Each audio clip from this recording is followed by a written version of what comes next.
பானு, நிச்சயமாக நேற்றைய தினம் சென்னை ஆயிரம் விளக்கு பகுதியில சிறுமியை கடித்த 2 நாட்களை 7 நாட்கள் வீட்டில் இருந்து அப்புறப்படுத்த சென்னை மாநகராட்சி ஆணையம் நேற்றைய தினம் நோட்டீஸ் அனுப்பியிருக்கிறது.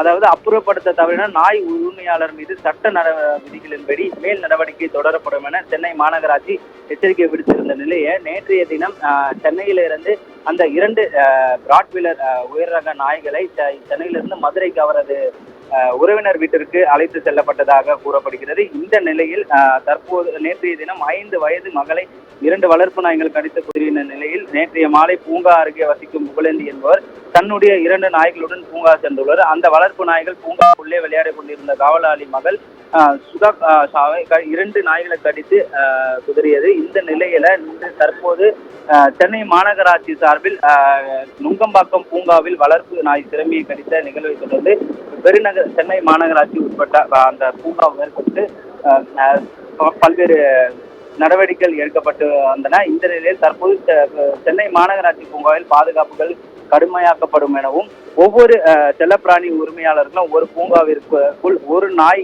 மட்டுமே அழைத்து செல்ல வேண்டும் எனவும் பூங்காவிற்குள் அனுமதிக்கப்படும் ஒவ்வொரு செல்லப்பிராணிகள் கயிறுகள் மூலம் கட்டப்பட்டு அதன் வாய்ப்பகுதியானது மூடப்பட்டிருக்க வேண்டும் எனவும் நாய்களுக்கு தடுப்பூசி போடப்பட்டிருக்க வேண்டும் தொடர்ந்து அறிவுறுத்தப்படும் எனும் செல்லப்பிராணிகளுக்கு உரிமம் பெறுவது கட்டாயமாக்கப்பட வேண்டும் எனவும் தெருநாய்கள் அல்லது கட்டவிழ்த்து விடப்பட்ட நாய்கள் பூங்காவிற்குள் நுழைவதற்கு தடுக்கப்பட வேண்டும் எனவும் தொடர்ந்து இது போன்ற முன்னெச்சரிக்கைகளை அவர்கள் தொடர்ந்து வலியுறுத்தி வருகிறார். அதே போல பூங்காவில் விளையாடும் பகுதிகளில் நாய்கள் நுழைவது தடை செய்யப்பட வேண்டும் என ஒரு அறிவிப்பு பலகை வைக்க வேண்டும் எனவும் இது தவிர துணை மற்றும் செல்ல நாய்கள் மற்றும் செல்ல பிராணிகள் உரிமையாளர்கள் சரிபார்க்கப்பட்டு அவர்கள் அந்த பூங்காவிற்குள் அனுமதிக்க வேண்டும் என தொடர்ந்து சென்னை மாநகராட்சி சார்பில் வலியுறுத்தப்பட்டிருக்கிறது.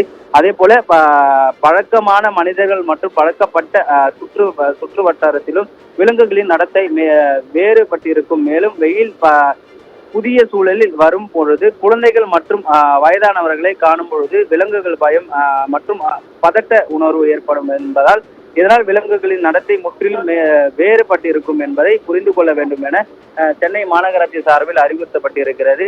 வெறித்தனமான நாய்களை வளர்க்கும் உரிமையாளர்கள் மீது நடவடிக்கை எடுக்கப்படும் எனவும் கால்நடை மருத்துவர்களின் அறிவுறுத்தல்படி உரிமையாளர் நாய்களை பராமரிக்க வேண்டும் என தொடர்ந்து இது போன்ற அறிவிப்புகளை அறிவித்திருக்கிறது. விவரங்களுக்கு நன்றி அருண்குமார்.